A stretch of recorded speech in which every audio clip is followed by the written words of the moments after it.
ഇന്നത്തെ എൻ്റെ ചിന്താവിഷയം രേണുസുതി.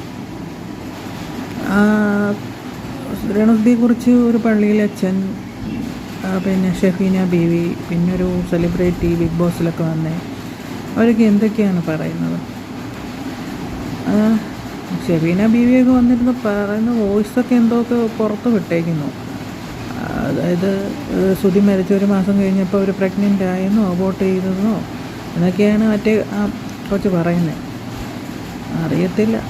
പള്ളിയിലച്ഛനാണെങ്കിൽ ശബ്ദമൊക്കെ ചെയ്യുകയാണ്. രേണുസുതിയെ അന്ത്യം കണ്ടിട്ട് നശിപ്പിച്ചിട്ടേ അച്ഛന് സമാധാനമുള്ളൂ. അച്ഛൻ്റെ കുടുംബം ഒരുപാട് ബുദ്ധിമുട്ടുന്നുണ്ട്.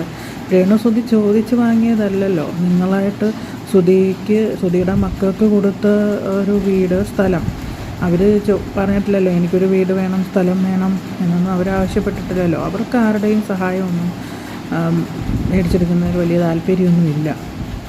സ്വന്തം കാലിൽ നിൽക്കാനും ഒറ്റയ്ക്ക് ജീവിക്കാനും ഒക്കെ ഉള്ളൊരു മാനസികാവസ്ഥയുള്ള സ്ത്രീയാണ്.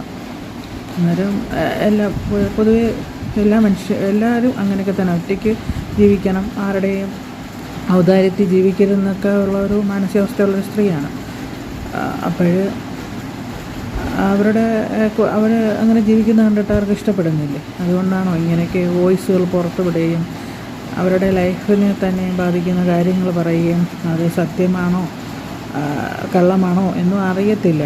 അവർ അന്വേഷണം നടത്തിയെന്നൊക്കെ പറയുന്നത്. ഒരാൾ പറഞ്ഞു നൽകിയത് സത്യമാകാനൊന്നും പോകുന്നില്ല. അവർ പ്രഗ്നൻ്റ് ആയെന്നും സുധി മരിച്ചിട്ട് ഒരു മാസം കഴിഞ്ഞപ്പം എനിക്ക് തോന്നുന്നില്ല. അതൊക്കെ ചുമ്മാ എന്തൊക്കെയാണോ. അച്ഛൻ ഇങ്ങനെ വന്നിരുന്ന് ഇൻ്റർവ്യൂ കൊടുത്ത് അച്ഛൻ്റെ ഈ ഇത് കളയുന്ന എന്തിനാണ്? അച്ഛന് വേറെ എന്തെല്ലാം കാര്യങ്ങളുണ്ട്. അവർക്ക് അച്ഛൻ്റെ സ്ഥലം കൊടുത്തു, താമസിക്കട്ടെ, പാവത്തുങ്ങളല്ലേ എന്ന് കരുതി ചെയ്തതാണ്. അതിന് വേണ്ടിയിട്ട് അച്ഛന് ഒരുപാട് ബുദ്ധിമുട്ടുകളുണ്ടാകുന്നതാണ് അച്ഛൻ പറയുന്നത്. അപ്പോൾ അത് ഒഴിവാക്കുക, അത്രയേ ഉള്ളൂ. അവർക്ക് വേണ്ടാന്നുണ്ടെങ്കിൽ അവിടെ നിന്ന് ഒഴിവാക്കി മേടിക്കുക. അല്ല അച്ഛൻ വന്നിട്ട് ഇൻ്റർവ്യൂവിൽ ഇങ്ങനെ പറഞ്ഞ അച്ഛൻ ഫേമസിന് വേണ്ടിയിട്ടാണോ? അച്ഛൻ ഫേമസ് ആവാൻ വേണ്ടിയിട്ടാണോ രേണുസുതി ഇങ്ങനെ അടച്ചാക്ഷേപിക്കുന്നത്? അവർ ചിലപ്പം അവരുടെ ക്യാരക്ടർ അങ്ങനെ ആയിരിക്കും. ചിലർ സൈക്കിക് പാത്ത് എന്നൊക്കെ പറയുന്ന ഒരു ക്യാരക്ടർ അവർക്കുണ്ടെന്ന് തോന്നും. അവരൊരു ഡ്രാമയിലൂടെയൊക്കെ വന്നതായിരിക്കാം. മനുഷ്യൻ അങ്ങനെയാണല്ലോ. അച്ഛൻ കുറേ ക്ലാസ്സുകളൊക്കെ എടുക്കുന്നതല്ലേ.